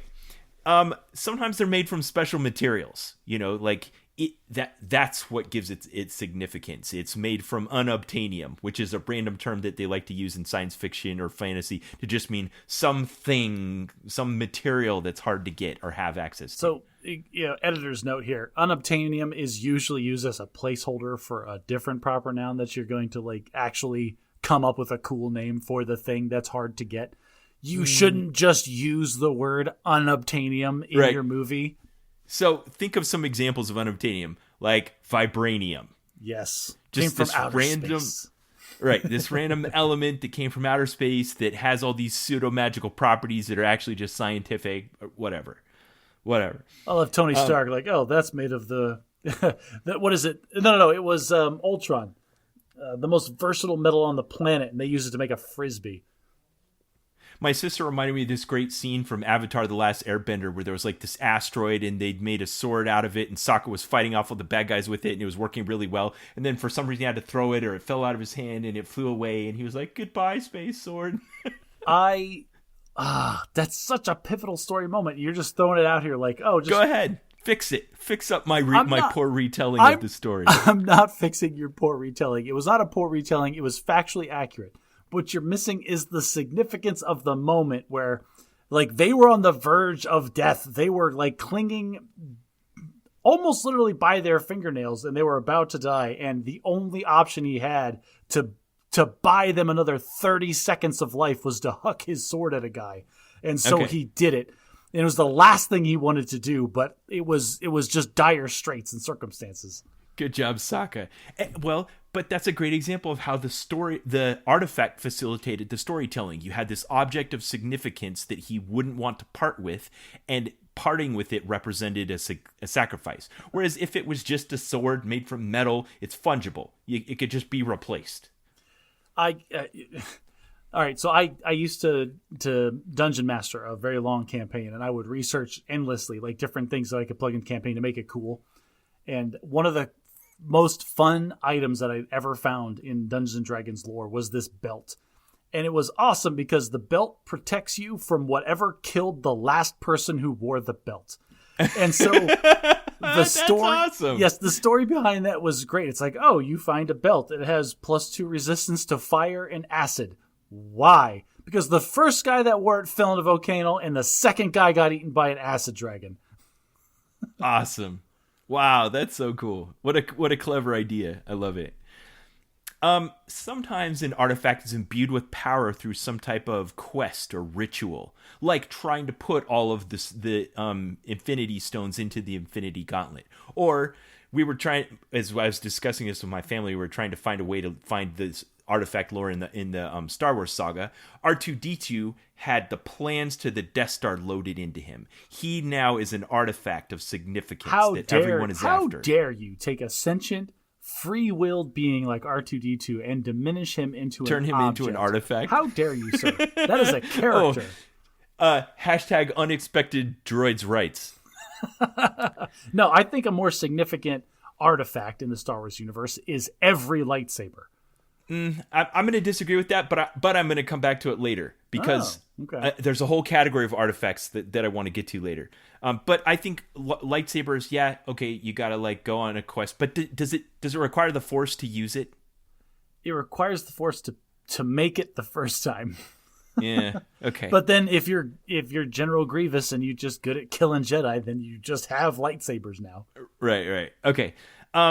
Cap's shield is made from, unobtainium, vibranium, whatever, random items, quests. Sometimes they are artifacts because of their complexity or their intricacy. They're like really high tech or good for some reason. Did you watch the 5th Indiana Jones movie? I've not watched not the latest one. I've watched the Crystal Skull was the last one I saw. Yeah, no, it's the one after that. Indiana Jones and the Dial of Destiny. The historical figure of significance, kind of similar to the whole Dan Brown Da Vinci Code saga, is that Copernicus in the year, 40 AD or whatever. Yeah, 4. Yeah, whatever. Invented a time machine. And it was this really intricate little device, and by getting all the pieces and assembling them, you could travel through time. What they didn't know is how or where or when, and that's what they find out over the course of the story. But this artifact was highly sought after because it had power due to its intricacy. I'm so mad at you right now because there are so many... so I'm going to Magic Gathering for a second has such cool like artifacts, not just the magical ones, but also the big complex machinery ones. Uh-huh. And I have been, I don't know how many times I've tried to get you to like watch this 40-minute video that's on YouTube where a guy breaks down the entire War of the Spark arc, like the whole story that they wove. That sounds so unappealing. And I just want to strangle you because it's such a great story. And one of the maybe some of our excellent listeners want to see that. Link in the show notes. Bart, like Nicol Bolas had this perfect master plan to just enact what he was trying to do. And like part of it revolved around two amazingly complex magical artifacts that existed in different realities almost that he had to collect before he could implement his plan. Awesome. So that leads to another aspect of artifacts, which is they frequently function as a MacGuffin. They're just a thing that you need to get in order for the story to happen. I hate that I keep softballing up these transitions for you to make in your TED Talk about artifacts. Sometimes they have intricate rules that must be followed. You know, like the thing you have to say or the way you have to think. One of my favorites is worthiness. Objects that test for worthiness, like Mjolnir. Yeah, Mjolnir is the first one that comes to mind. It brings up so many fun discussions about like what happens to an elevator, or you know, like what is it sentient? What's actually happening? So if Thor picks up the hammer and I pick up Thor, by the transitive property, am I picking up the hammer? Am I now worthy? Yeah, exactly. Now, Thor is a great example because in the Marvel Cinematic Universe, you've got all the science-y stuff. Like, I guess they're supposed to, even behind Spider-Man, it's more supposed to be science than magic. But yes. With Thor, it's all very magical. Like, the origin story of Mjolnir is some, like, ritual and built in the heart of a dying star kind of... I mean, so I've had this gripe before, but... Any technology that's advanced enough is indistinguishable from magic. Sure. That's how I was explaining everything that happened in the Thor movies as they were coming out. I'm like, oh, this is just a technology that's so stupid advanced you can't tell the difference. Until Endgame and they go forge Stormbreaker? No, that's perfect. That's technology. They made the things. Like, obviously there's something going into this. They know what they're doing. Space dwarves. Come on. All right, so what broke it? What broke it was freaking Doctor Strange. Doctor Strange broke it by like, oh no, there's just actual magic in addition to everything else that we're talking about. I was like, oh, well, okay. Well, all of my arguments are out the window. Okay. But sometimes, you know, there's rules that's got to be followed. You got to say, I solemnly swear I'm up to no good. Dorothy's got to click her heels together 3 times and say, there's no place like home. Whatever it is you need to do to bring out the magic from the artifact. You keep making me want to go on these tangents. Have you seen the play Wicked? Yes. All about Wicked Witch. I saw it on the West End in London. It was great. Oh, that's fantastic. I love the idea that Dorothy was just a pawn in a much larger thing that was going on that she had no idea about. That's a lovely detail. Yeah. Fan fiction become popular Tony-winning Broadway musical. Sometimes artifacts can be cursed or have negative powers. Oh, yes. Like Aztec gold. You know, it's fine if you leave it there, but if you take it, then the powers of the universe unite against you until you put it back. I made a cursed item in my D&D campaign for one of my characters to pick up. And I did it. I put it right in his path. So like he was going to take it and he's like, oh, this is awesome. Exactly what I was looking for. It was a sentient sword. It was a sword that could talk to him in his mind, but it was cursed because it wouldn't shut up. And it was always constantly jabbering about how good it was at killing people because it was a sword. And if he tried to use any other weapon, the sword would just be so obnoxious about, why aren't you using me? I'm the perfect tool for this situation, that he would be worse at using other weapons now because the sword wouldn't stop talking to him. But was it a good sword? It was a good sword. Okay. Well, he was just kind of stuck with it.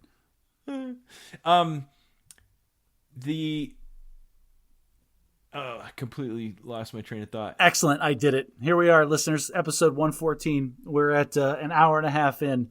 And one of my tangents finally successfully derailed Ben from his TED Talk. Dorothy's ruby slippers we were talking about. The magic mirror in Snow White. You gotta say the words, mirror, mirror on the wall, who's the fairest of them all, and then it comes to life, does thing. Are you I've always wondered, are you allowed... I'm going to derail you again. Are you allowed to ask the mirror any question as long as it rhymes? I love that thought. We need to come up with some. Frosty the Snowman's hat. These are just random artifacts that, like, unless you do the thing, it just looks like it's just a hat. It's just a mirror. It's just some red shoes. Why do we do that? Why do we make them so that there's rituals that say, could you have these things and not know it? I think part of that is just whimsy. Like people are just looking for opportunities to have magic in their life. And the idea that just a common everyday thing could be magical if you did the right things or fulfilled the right obligations. I think that appeals to the people's idea of, getting up and going to work another day. Like, I want the world to be more magical than it is. And maybe it is, and I just don't know it. That was beautiful. There's definitely some of that in Lord of the Rings. Like the fact that Bilbo just had the Ring of Power, and while it was subtly extending his life, he wasn't really using it for anything. And he was just kind of hiding out with it. And he had like this all-powerful ring that could unite the forces of evil against all of Middle-earth. And he was just living in Bag End in the Shire with it. So CGP Grey did a great video. And this is the best explanation I've heard summed up about why the ring is, or why the hobbits are more resistant to the ring's temptation than other races are. That's because the ring works on like your fantasies. It's like, I could imbue you with such power. Think about the things that we could do together and the changes you can make. Have second breakfast? And all hobbits are just like, nah, I'm actually pretty good with how things are going. Thanks. Nice. Link in the show notes. So then there's the idea, again, back to the Lord of the Rings, that if you have this artifact and it contains power, that by destroying the artifact, you can dissipate or release the power. Or unleash the power. Ooh, just depends. What's an example of that? All right, so the first one that pops in my head, I don't know why this is off the top of my brain, but in the Wheel of Time, there are the Dark One is the big bad. He's the embodiment of all evil that exists in the universe, and he is sealed away in the Dark One's prison. And there are physical manifestations of the seals that they put on the prison, and they are these indestructible. They're supposed to be indestructible seals. Okay, you opened my eyes to this. It's like those flat things from Superman or Pandora's box. By opening it or breaking it, you're releasing the evil into the world. Yes, exactly. The Ghostbusters ghost lockup. Whatever that thing was containment chamber. The containment field. How the laser containment field. How does an electrical switch let all the ghosts out? I'll tell you what, Egon is either a psychopath or a genius and nothing in between. Well, if you watch the cartoon, the real Ghostbusters back in the 80s, they always ended up going in there. So you kind of learn more about it. Into they created a pocket dimension. Even more justification for Egon was either raving mad or the most smart person that's ever existed. Now, one of the aspects of this is the idea that you could have an object that's otherwise ordinary but is imbued with magic and looks like all the others. Okay. Like we said with it, Aladdin's lamp. It looked like an ordinary lamp. But this one has a genie inside. This is why everybody keeps their lamps nice and tidy and clean, because they're constantly rubbing them to see if a genie will pop out. What's the difference between a magic wand and a stick? This one's magic. They look the same. But to a kid, they're all magic wands. In the Santa Claus, there was that snow globe that looked like all the other snow globes, but if you shook it, then Santa Claus would come. Yeah, that was just the world's worst pager. We like our artifacts to do this thing where they determine worthiness. We talked about Mjolnir. Can you think of others? But like an object that determines like only the worthiness. The worthiness of the bearer. Well, the sword and the stone. I mean, Great. only Excalibur. Yes. Well, is that Excalibur? Is that canonically Excalibur that Arthur pulls out of the stone? I thought Excalibur was the lady in the lake bestowed upon him. Oh, crap. Whatever the sword and the stone is then. Good job, Josh. You're definitely our artifact expert. Green Lantern's ring. Is there a worthiness check? Yes. To whether or not you could beat Green Lantern? When the current holder of the ring dies, the ring seeks out somebody that's capable of using it to their best ability. This is where it went and found Hal Jordan. I don't know if he was just the closest guy that was worthy or if he was the only guy that was worthy. Okay. That isn't really talked about. Yeah, the DCEU likes this. There's a lot of it. I just watched Blue Beetle. It was the same kind of thing. It was this scarab that can give you this indestructible flying weaponized suit, but it won't bond with you unless you're worthy. Yeah, and who decides worthy? And how does an alien race even interpret? I don't know. Two of the three Thor movies are all about this. Like, he has this hammer that's determining worthiness, and for the first part of the first movie, he isn't worthy. And this is all right. So this is one of my pet peeves when we applying like, oh, it's alien technology, and therefore it can decide what's worthy. But it's always through our lens. Like, Blue Beetle should have gone on and was like, oh, I'm sorry, you haven't killed any of your siblings. You are totally not worthy for like being the Blue Beetle. Yeah. Then there's odd ones like Cinderella's slipper. That one, it isn't magical, but that's magical for the worst reasons possible, Ben. And I'm going to tell you why. That is a person who, a man who fell in love with a woman overnight, but couldn't recognize her without her makeup on. And so decided that anybody that fits into this 6.5 size slipper, it gotta be the one. This is the love of my life. This is a man who has completely given up on object reality. Yeah. Well, while we're on non-magical artifacts, there's another aspect of artifacts that sometimes they just represent an idea. They're a symbol that represents something. It could be a movement, like in the I can't think of the name that the Wachowski brothers came out where the people put on the Guy Fawkes mask. Oh yeah, V for Vendetta. V is for Vendetta. Yeah, the mask itself was the artifact that represent this anarchic uprisal against the powerful government. The Gunpowder Revolution, which actually did happen back in the day. Yes. Remember the 5th of November. Come on, Ben. History. Yeah. My kids all memorized that rhyme in school in England. I can't think of it. Gunpowder, treason, and plot. I see no reason why gunpowder treason should ever be forgot. There you go. Nice. Well done. Moses' staff, the historic story of the Israelites leaving Egypt and crossing the Red Sea. Moses used his staff to part the Red Sea, and then when they were fighting the battle against the Philistines, whenever he held his staff in the air, they would win the battle, but if he let it down, they would lose. I didn't realize that. All right, so I'm not a biblical scholar like yourself. He also struck a rock and water came out of it when they were thirsty. This is a significant relic. I just didn't realize that Moses's like shoulder strength determined the tactical significance. Oh yeah, of the it's in the battle. Bible. So they had people stand next to him and hold his arms up so that they could win the battle. That's cheating. You can't do that. This is putting Mjolnir in the elevator. Well, yes, it's like lifting up Thor when he's holding Mjolnir. Are you worthy? Yes. Okay, so we've already answered this question. The answer is yes. You can pick up Thor by the Listen, Moses can only hold that stick in the air for about an hour, guys. We need to get on this. A crown is an interesting one because it represents the authority of the office. It's an artifact, but by stealing the crown, you don't steal the office. Okay. Like you can't become king just by swiping the crown. Well, and this is so then what now? Okay, you're talking about not artifacts that are imbued with actual power or fantastical power. You're talking about it's symbolism. An artifact as the embodiment of an idea. Yes. That's what you're talking about. Yes.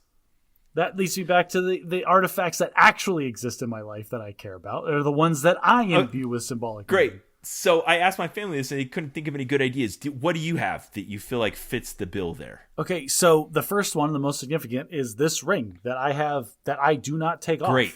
Perfect example. Listeners, Josh just held up his left hand and pointed to his wedding ring. So I've shown you this before. If I take my wedding ring off, I still can, but I wear it 24/7.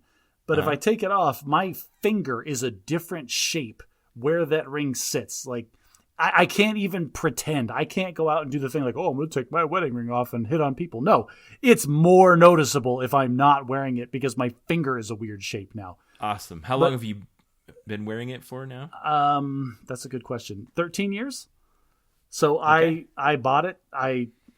It was for me. Like my wife didn't buy my wedding ring. I went and I bought my wedding ring after we got married, and I put it on, and I haven't taken it off. And I picked it's tungsten, which is bad because if I get in a car accident, it'll destroy my finger probably. But whatever. I think it's cool. It's a nice color. Whatever. We're getting into the details.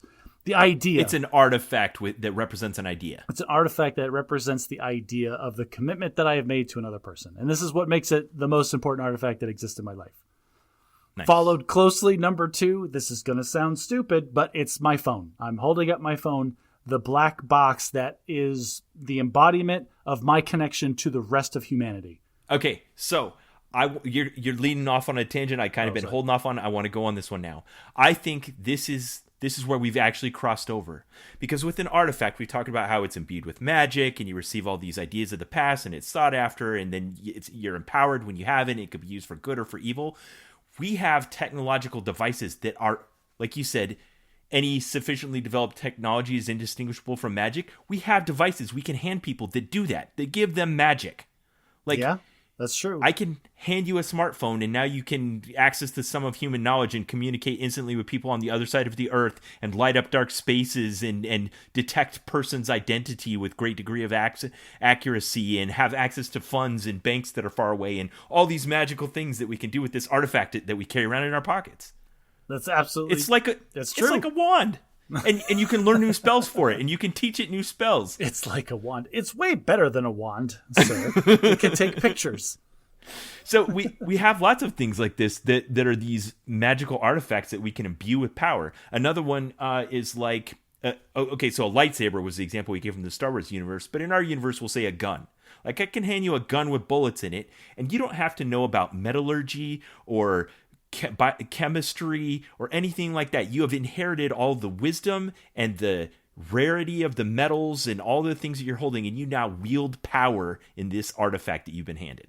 Like, this was a thought experiment that every boy does when they're 13 years old. And they imagine, if I could take a modern day rifle with enough ammunition back to the Egyptian age or back to the Bronze Age, imagine the impact that me as a single person could have on the world with that kind of just one weapon that is that sufficiently advanced. Okay, so I felt that when you said it just now. I totally, exactly like you said, and you and I have never talked about this before, but I've had that same fantasy. Does every boy have that fantasy? I think every boy has that fantasy. Every boy has a fantasy of changing the world by destroying something. That's what makes us boys. Okay.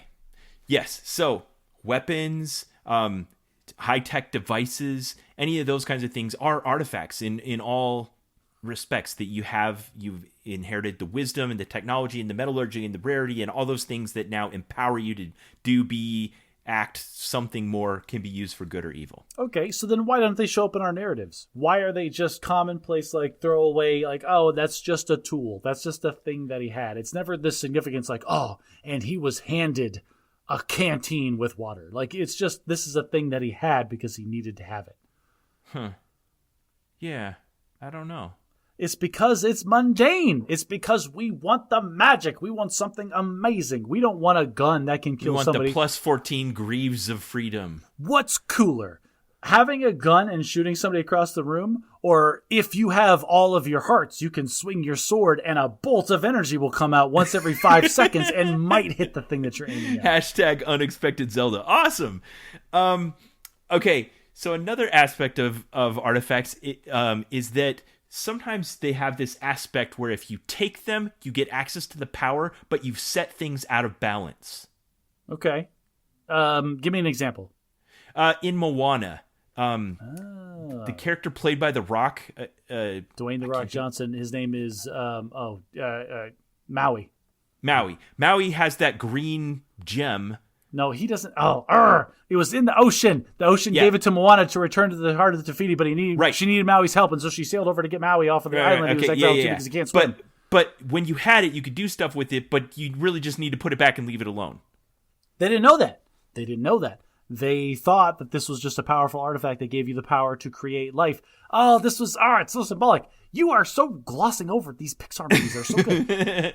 It was then this demon came out because the demon wanted it. No, the demon was the volcano. It was out of balance. It was the volcano without the ability to create life because volcanic ash is very fertile and things grow out of it. But when you remove the ability of volcanoes to create life, it's just destructive. Nice. And that's a good example, I think, of the storytelling that we're trying to do there, is that you have this object that represents this idea that destruction without creating life is just bad. Evil.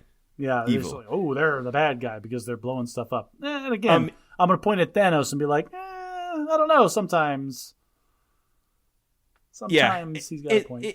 Going back to Indiana Jones, sometimes there's a relic that's been put in its place and they just want it there. And if you take it, then all the traps get set off. You just... because this belongs in a museum. Like that hasn't aged well. I'm not going to lie. The Indiana Jones thing of, I'm going to steal this precious artifact from its resting place in its natural place so I can put it on a shelf in a building in a foreign country so other people can look at it. Yeah, you're right. That hasn't aged well. Yeah.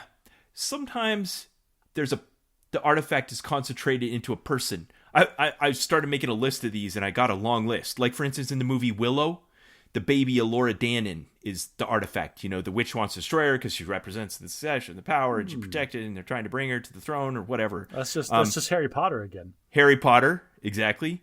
Luke and Leia, Are they artifacts? They're the concentration of power that's the representation of the culmination of the Skywalker line, the Skywalker concentration legacy of the whatever midi-chlorians and the Force and all that kind of stuff. You're making it worse. Jesus. Just gonna throw that one out there? You just want to see my reaction to that one when you throw it out? Sometimes artifacts, a lot of times, are just function as this interchangeable MacGuffin. Whatever it is, a thing in a story that you need to get. That's the glowing suitcase in Pulp Fiction. Yeah, there's a thing you need and you got to get it. And it could have any name or any significance or any backstory. It's just a plot device. Sometimes a dark artifact is something that you inherit after a victory. Like the Elder Wand in the Harry Potter universe, or the Darksaber in The Mandalorian. Yes, all right. You can only get it after a victory. Is there anything else that you can think of that you can only get after you win? The Stanley Cup. Okay, this one's going to sound stupid. I was super proud of this when I was playing WoW back in the day when I was one of the top tier raiding guilds and I was a tank.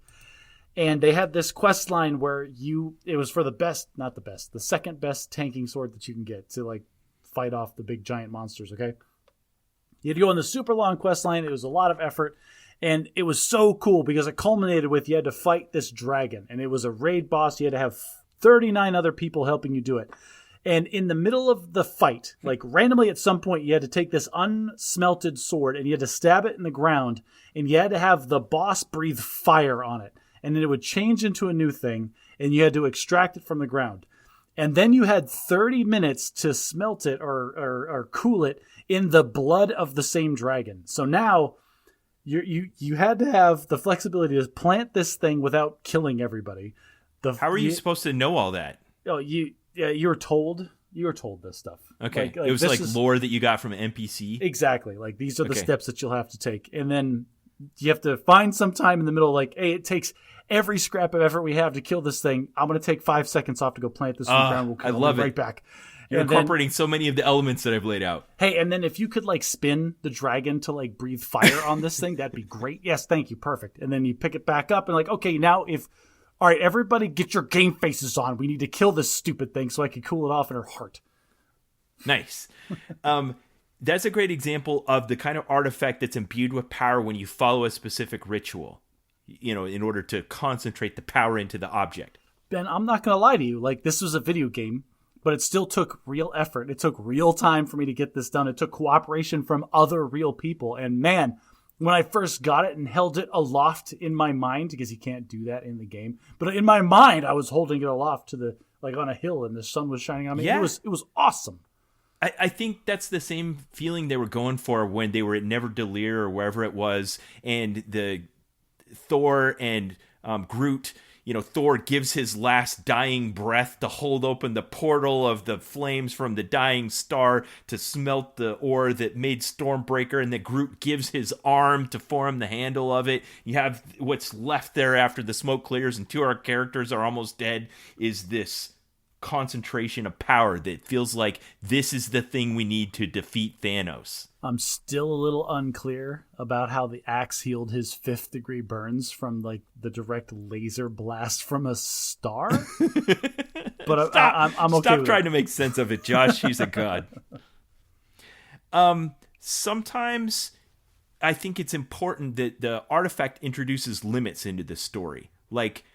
You need to have it in order to do the thing, or you have to be worthy to hold it, or you have to follow the rules to use it. And we talk about in this podcast with the Sanderson's Laws of Magic, the artifact is a way of bounding the magic that otherwise would be softened into something much more hard. Okay, so now you're crossing into what I think of as artifacts as a narrative device. And we talked about that a little bit with the MacGuffins. In a lot of ways, the MacGuffin, it doesn't matter what the MacGuffin is. The MacGuffin's purpose is to change the vector of the desire of the characters of the story so we can see them intersect and interact. We don't care so much about the MacGuffin. We care about the characters that are going after the MacGuffin. We don't care so much about if what the hammer thinks is worthy or not. We care about the journey that Thor goes on to become worthy. Like, these are narrative devices that are allowing the story that we want to happen. Yeah. And as what is the third of Sanderson's laws of magic, the limitations are more interesting than the magic itself. So the fact that you have to have the item, the fact that you have to be worthy, and the fact that you have to follow the rules are all limitations that that facilitate the telling of a story. Now, sometimes the item itself isn't important, like in Dumbo. You know, Dumbo uses his giant ears to learn to fly, but he doesn't learn to do it until the rat tells him that he has the magic feather. Right. The whole placebo effect thing. Yes, we as the audience know that the artifact itself is irrelevant. It just gives the person confidence. Same as in the Wizard of Oz. You know, you've got they go on the quest to get the tin heart and the medal of courage and the ruby slippers, but all that they did in the course of their quest was reveal that they all along they had the virtues inside of them. Also, don't like the heart makes sense. The courage or the badge of courage makes sense. The diploma allowing the Scarecrow to now know what Pythagorean theorem means, that doesn't make sense either. It makes even worse sense if you try to think of that as her like farmhand uncle back on the farm in Kansas. No, it makes worse sense when you realize that in the sequels to that movie, they made the Scarecrow the mayor after the wizard left. And finally, I think sometimes an artifact is embodied in a human. It follows all the same rules that we've talked about, all these things. The examples I thought of are like the ether from Thor 2, The Dark World, where it like goes into a human, and now the human has become the artifact. We don't talk about the even-numbered Thor movies. Okay. One of my favorite movies, The Edge of Tomorrow. You know, Tom Cruise's character gets the alpha blood on him, and now he has become the MacGuffin. The bad guys are after him. He's the one that's at the heart of the story because he was imbued with this power like an artifact. That was a good movie. The Breath in The Warbreaker, the book that we read for the podcast the a couple dozen episodes ago. Essentially just kind of souls. Yeah. The more souls you have, the more power you have. Yep. Mm-hmm. So we're kind of to the end of all my ideas about artifacts and how we use them in gaming and storytelling and all those kinds of things. Why? Why are they so prominent if we don't really have a good analog in the real world? We do have analogs to the real world. We have analogs for artifacts. We have real world artifacts that we imbue with more importance and significance than they probably deserve. You talked about the Mona Lisa. What is it? It's not even like an 8x10 portrait of some lady that a guy painted however long ago. Why is there an hour wait to see it at the Louvre in person? Yeah. The Shroud of Turin, like a guy died and they put a sheet over him, and this is one of the most holy artifacts that exists in the world. This idea that at one point a guy had a meal and drank from a cup, and like this cup is this unobtainable, amazing piece of history. Who cares? He drank from a cup. It's the guy that's important. Like, I think this is the key behind this.